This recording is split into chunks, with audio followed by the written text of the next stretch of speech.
Hey everyone, welcome back to the Working Dirt channel. I have a good one for you today. If you happen to be working on your Jeep and you want to install some new Poison Defender flares. Now, there is a bunch of different information on how to install them, but it's definitely not clear from A to Z. So we're gonna give it our take at installing these nice aluminum fender flares on our LJ here. So if you're at this point of your project, stick around, it's gonna get interesting.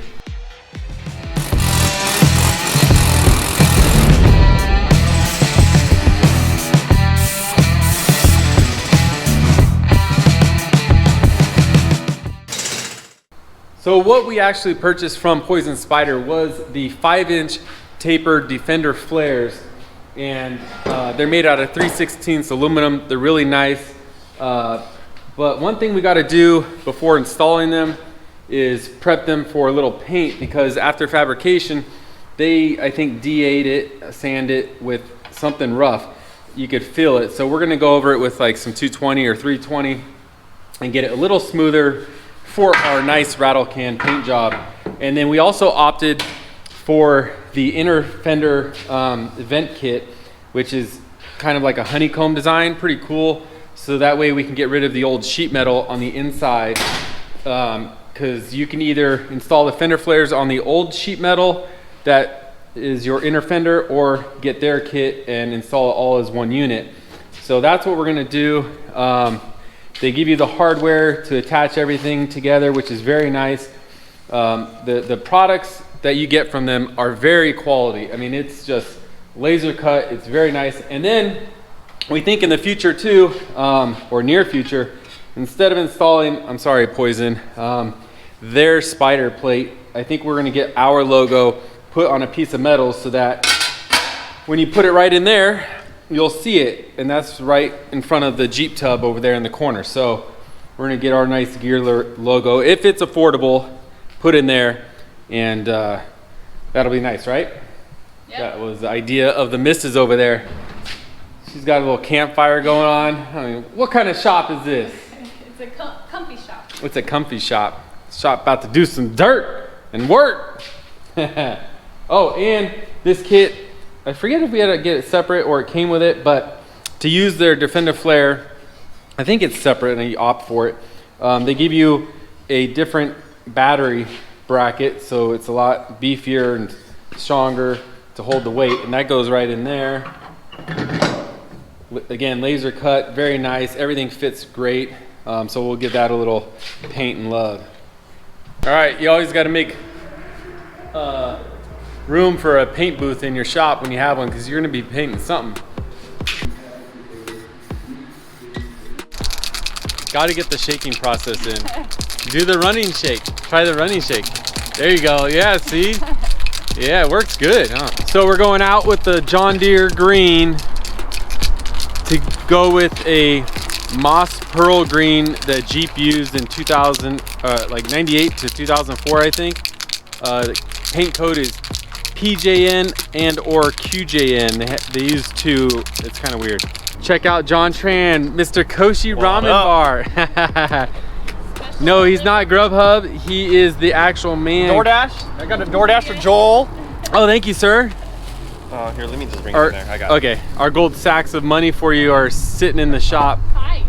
Good. He makes fine, Real healthy. 5-star rated ramen here in Sac Tomato. What is it? Inner fender breather thing. Yeah. Nice. I like that. We're changing the color. Definitely breathable. Yes. Yeah. So.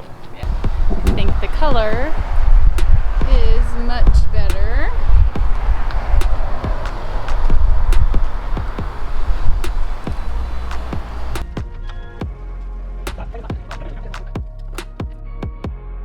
Not many special tools were required. We basically used a 10mm socket and a small Allen, I think it was metric, on an impact driver.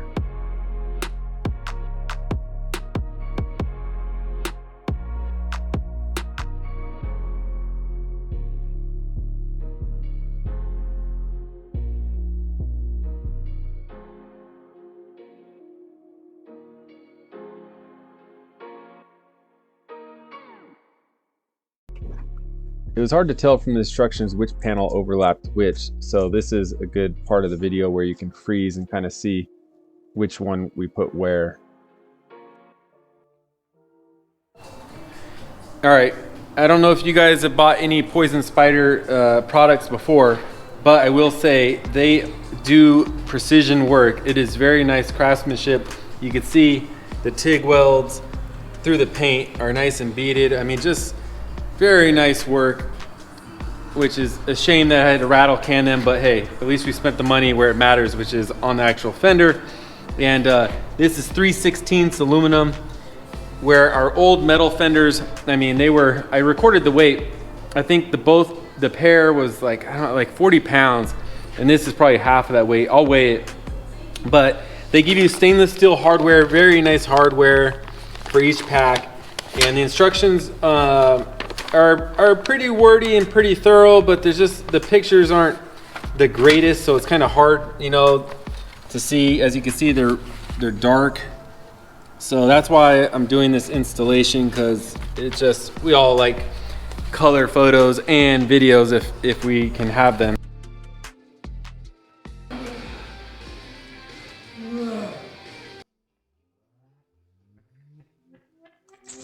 At this point, we're still kind of in a semi mock-up mode. Even though we have the fenders painted, I'm still not sure once we put this on it's gonna stay on.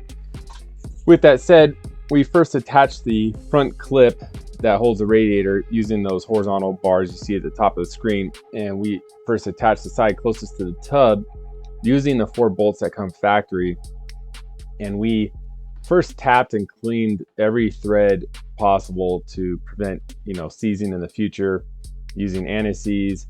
And so as you can see, yeah, we're threading it in. Those 4 bolts are somewhat okay to get to. The bottom one is hard, so we had to use an adjustable socket wrench, or a flexible swivel socket, you know what I mean. And that worked out. And then here you see we're going to start attaching the front side, and those threads, since we bought that front clip off eBay, I think it was from a Salty Coast, and I had to tap those threads, which I believe are 8mm by 125. And you'll see here she put some anti-seize on it, and I'm feeling there's a lot of pressure to try to lift it up to match those holes, which would mean my tub is angled down, or the fabrication of the fender is not absolute perfect. So I'm putting a little up force on it, but I'm going to double check the spacers for my body mounts to make sure that my tub is not angled down or something. And then here you see our brake lines are just barely like touching, and so I just bend them a little bit to get them to fit.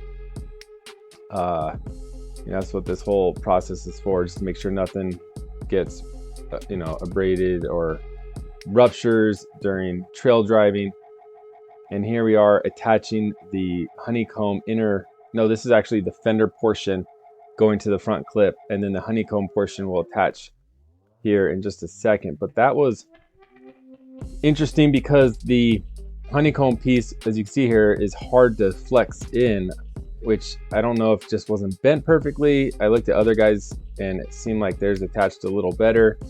I was wondering, maybe I attached the honeycomb to the outside of the fender instead of the inside, but I think I attached it just right, like the instructions say, the inside. So I end up putting a spacer in between that metal and the clip, so that it's just not hanging out midair by a screw. But yeah, it's just metal. You can bend it a little bit, get it to fit.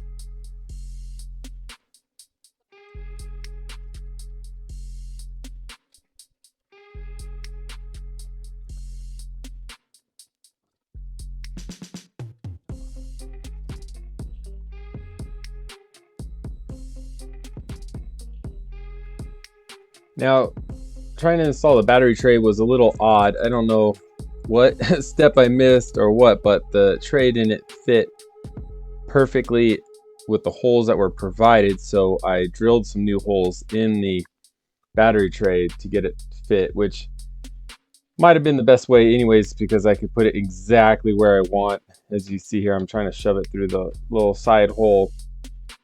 And yeah, and then there's that little battery temp sensor. Don't forget about that. And the other thing I didn't show is the vacuum box we found a nice little cubby underneath this between the body and the fender, and we stuck it with some Velcro underneath that.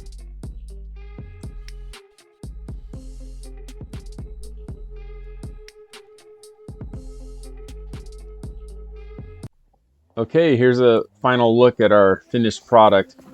We were pretty happy with the install. It wasn't that hard, especially when you opt to go for the inner fenders so you can remove all that old sheet metal. I just like the look. It's clean.